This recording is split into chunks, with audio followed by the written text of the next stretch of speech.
안녕하세요. 여러분의 건강을 책임지는 로봇 한의사 이준엽입니다. 반갑습니다. 오늘도 또 새로운 에피소드로 돌아왔습니다. 여러분, 한방 의료기관에서 종종 볼 수 있는 환자가 바로 안면마비입니다. 예전에는 한방 의료기관에서 그 유병률, 유발 빈도 혹은 내원율이 좀 많았던 것 같은데, 솔직히 요즘은 예전보다는 안면마비에 대한 유병률 혹은 내원하시는 환자분들이 조금 줄은 것 같은 느낌입니다. 오늘은 뇌졸중 등 중추성 안면마비를 제외한 말초성 안면마비에 대해 다루겠습니다. 안면마비와 소위 중풍이라고 하는 뇌졸중을 구별하는 방법은 뭘까요?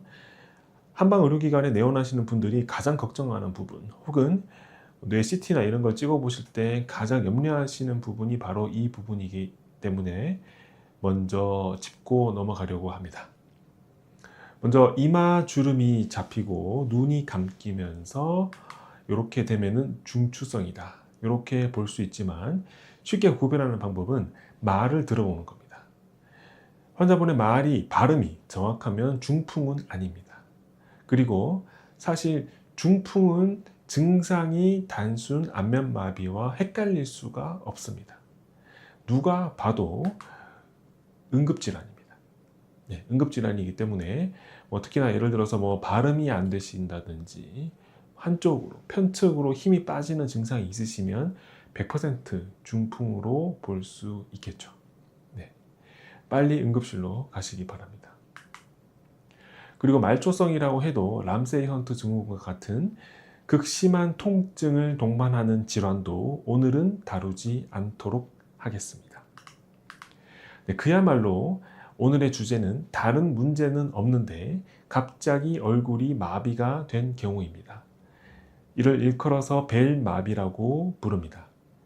벨마비의 원인은 단순 포진 바이러스로 얘기하는 경우도 있지만 사실 거의 특발성으로 봐도 될 정도로 원인 불명이라고들 많이 이야기를 합니다. 사실 병이 원인 불명인 게 어디 있겠습니까? 다만 본인이 혹은 의료진이 원인을 찾지 못하는 경우가 대부분입니다. 이유 없는 질병은 없기 때문입니다. 예전부터 벨마비 혹은 안면마비는 한방 치료를 많이 해왔습니다. 이렇게 예전부터 한방 의료기관에서 봉침을 써서 좋은 효과를 많이 봤고요. 그리고 또 약침에 대해서는 여러 가지 논문이 효과 있다는 논문이 있고 그 대부분은 좋은 효과, 좋은 결과, 좋은 치료 결과가 있었습니다. 자, 여기에서 많이 언급되는 봉침은 약산의 한방병원에서 주로 사용하는 약침이 되겠습니다.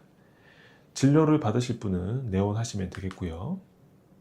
네, 오늘은 심지어 약침 이야기도 아닙니다. 약침은 사실 제가 매일 수십 개씩 사용을 하기는 합니다. 거의 매일.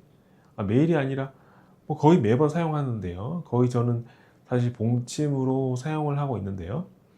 봉침을 사용하는 것은 저한테는 거의 일상과도 같기 때문에 오히려 봉침 이야기는 좀 평범하게 느껴집니다. 저한테는 그래요. 그래서 오늘의 주제는 여러분이 잘 모를 법한 이야기, 바로 경추교정과 안면마비에 대한 이야기로 로봇 한의사 유튜브 채널 이야기를 시작하겠습니다. 여러분, 그동안 벨마비, 즉 안면마비는 어떻게 치료하고 계셨나요? 제가 환자분들한테 직접 물어봤을 때 요즘은 거의 대부분 CT를 찍고 나서 스테로이드 처방 1주일에서 2주일 정도 받아오시는 것 같습니다. 저는 약침 치료와 경추 교정에 집중을 하는 편입니다. 봉침 효과는 상당히 좋은 편인데요. 봉침은 기존의 스테로이드 제제와 작동 방식이 반대이기 때문입니다. 그래서 의사 선생님들이 아마 봉침의 효과에 대해서는 어색하실 겁니다. 왜냐하면 본인이 그동안 써오던 스테로이드와는 반대되는 개념이기 때문에 이건 아마 처음 보시는 개념일 거예요. 이름은 아마 들어보셨겠지만 기본적으로 봉침의 개념은 혈류량을, 투입된 국소 부위의 혈류량을 줄이고 그리고 마스트셀이나 염증 반응 등을 억제하는 엔세이드, 항히스타민제 혹은 스테로이드제 등의 원리에서는 존재하지 않는 개념이기 때문에 혹은 반대되는 개념이기 때문에 다소 생소하시고 이게 어떻게 치료되는지 이해가 안 되실 수도 있습니다. 간단하게 말씀드리면 반대 원리이기 때문에 치료가 되는 겁니다. 이렇게 하시면 이해하시면 되겠습니다. 네, 일단 봉침 혹은 약침 이야기는 여기까지 해드리고요. 기존의 벨마비 이론에서는 외부 요인, 즉 단순 포진 바이러스에 의한 발병이거나 그게 아니면 원인 불명이라는 입장이었습니다. 하지만 제가 봤을 때는 안면마비는 경추에 문제인 경우가 있습니다. 네, 물론 100% 그런 건 아니겠지만요. 네, 이건 목 디스크 때문에 발생한 3차 신경통, 이거는 경추 견인 치료를 하고 나서 발생한 안면마비의 사례 되겠습니다. 네, 또 5년 동안 벨마비가 있었던 환자에게 카이로프랙틱 치료를 시행해서 호전된 사례 보여드리겠고요. 자, 이게 무슨 말일까요, 여러분? 검사를 해보고 약을 먹어서 낫지 않으면 그것은 다른 곳에서 원인이 있다는 말입니다. 그래서 문제의 원인을 다른 곳에서 찾아볼 필요가 있는데요. 경추의 문제가 곧 벨마비의 모든 것을 설명할 수 있는 건 아니겠지만 제가 직접 약산의 한방병원 병원장으로서 환자분한테 직접 치료를 해봤을 때는 약침 치료하고 경추 교정을 같이 진행했을 때 상당한 효과가 있었습니다. 그럼 경추 교정을 왜 해야 되느냐? 한쪽 안면신경이 마비가 되었다면 그 반대쪽으로 경추가 휘어져 있는 경우가 많습니다. 예를 들어서 지금부터는 중요한 개념입니다. 좌측 안면신경이 마비된 환자라면 목은 오른쪽으로 이렇게 굽어져 있는 경우를 말씀드리는 겁니다. 아시겠죠? 그래서 저번 에피소드에서 제가 말씀드린 것처럼 이것은 맥켄지 이론의 DDM, 즉 동적 디스크 모델로서 설명이 가능합니다. 목이 한쪽으로 이렇게 기울어지면 반대쪽으로 수액이 밀려 나오고 이렇게 밀려 나온 수액이 신경을 압박한다는 이론이 바로 동적 디스크 모델입니다. 네, 실제 실험 결과 논문도 보여드렸죠. 그러면 일단 안면마비 증상을 보고 좌측으로 굽었는지 우측으로 굽었는지 먼저 확인을 해보신 다음 경추 교정을 먼저 해주시고요. 네, 경추 교정을 해주시는 게 바로 치료의 핵심입니다. 여러분, 이건 제가 그린 그림인데요. 만약 경추가 우측으로 회전되어 있는 상태라면 좌측으로 신경이 눌리게 되어 있습니다. 아시겠죠? 자, 즉 우측으로 경추가 회전을 하는 거나 우측으로 측굴이 되어 이렇게 기울어져 있는 거나 그 결과는 비슷합니다. 이렇게 고개가 돌아가는 거나 머리가 이렇게 돌아가는 거나 증상이 나타나는 것은 비슷하다는 말씀입니다. 그 결과는요. 그렇기 때문에 경추를 원래 자리로 이렇게 혹은 이렇게 돌아가 있던 경추를 원래 자리로 돌려주는 게 가장 중요하겠죠. 자, 그러면 로보타니사에서 마지막으로 다루는 내용 알려드리겠습니다. 바로 셀프 치료인데요. 안면마비는 셀프 치료 자체가 쉽지는 않습니다. 그래서 오늘 말씀드릴 부분은 조금 조심스럽기는 하지만 그래서 오늘은 안면마비 예방을 위한 팁을 알려드리겠습니다.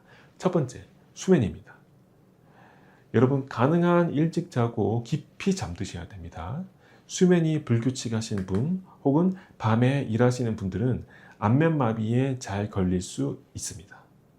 특히 제가 직접 본 바로는 편의점에서 야간 근무하시는 분들, 스트레스를 받고 긴장된 상황에서 밤에 잠을 못 주무시는 분들, 이런 분들이 안면마비가 정말 잘 걸립니다. 두 번째, 안면마비는 그 전조 증상에 유의하셔야 됩니다. 거의 대부분은 안면마비 증상이 발생하기 며칠 전 혹은 일주일 전부터 한쪽 머리가 아팠다는 이야기를 많이 하십니다. 여러분께서 만약에 두통이 있는데 하루 이틀 내로 사라지지 않는다면 최대한 빨리 치료를 받으시러 오시는 게 좋습니다. 안면마비는 재발이 되는 경우가 있습니다. 한 번도 안 걸리는 사람은 평생 한 번도 안 걸리지만 한 번이라도 걸려보신 분들은 재발되는 경우가 있습니다. 세 번째로 목 자세에 대해서 신경을 많이 쓰셔야 됩니다. 안면마비 환자는 거의 대부분 한쪽으로 목이 기울어져 있는 경우가 많습니다. 앞에서 말씀드린 해외 논문의 케이스 스터디처럼 바이러스 등의 외부 요인이 없는 안면마비는 경추 문제의 가능성이 있습니다. 이것은 바로 아까 소개해 드린 논문인데요. 좌측으로 경추가 기울어져 있다고 되어 있는데요. 자, 이런 경우 증상은 어디로 나타날까요? 지난 에피소드에서 말씀드렸듯이 좌측으로 척추가 기울어지면 그 증상은 우측으로, 오른쪽으로 나타납니다. 네. 기울어진 반대 방향으로 증상이 나타나게 되었습니다. 그 원리는 맥켄지 이론으로 설명을 드렸습니다. 그래서 안면마비 환자는 경추가 한쪽으로 휘어지지 않도록 반드시 관리를 해주셔야 되겠습니다. 네. 안면마비는 참 우울한 질병입니다. 몇 가지 이유가 있는데요. 첫 번째, 정확한 원인이 파악이 되지 않고 있습니다. 그래서 양방에서도 치료가 참 애매하다는 말씀입니다. 두 번째는 경추, 즉 목뼈 정렬이 잘못되어서 생긴 경우가 상당히 많은데 이 부분을 치료해주는 병원이 사실은 별로 없습니다. 안면마비는 사실 얼굴에 침 놓고 끝내거나 아니면은 브레인CT 찍어보고 스테로이드 1, 2주 처방하면 거의 끝납니다. 근데 실제 원인은 목에 있기 때문에 목을, 즉 경추를 교정을 해주는 게 안면마비 치료의 핵심입니다. 세 번째로는 이게 빨리 나으면 좋은데 완치되는데 생각보다는 시간이 좀 걸리고 특히 여자분들은 하루에도 몇 번씩 거울을 보게 됩니다. 힘드시더라도 거울 보는 횟수를 조금 줄이시는 게 정신적 건강에도 좋습니다. 여러분께서 스트레스를 받은 사람들이 안면마비에 잘 걸리잖아요. 근데 거울 보느라고 안면마비 때문에 스트레스를 받으시면 이 치료 기간이 더 오래 길어집니다. 네 번째로 안면마비의 증상은 한 번 걸린 사람은 재발할 가능성이 있습니다. 그래서 예방이 중요합니다. 앞에서 말씀드린 세 가지 원칙 꼭 지켜주시고요. 안면마비로 고생하시는 분들은 모두 힘내시기 바랍니다. 지금까지 로버트 한의사, 오늘은 안면마비에 대해서 말씀드려봤습니다. 감사합니다. 로버트 한의사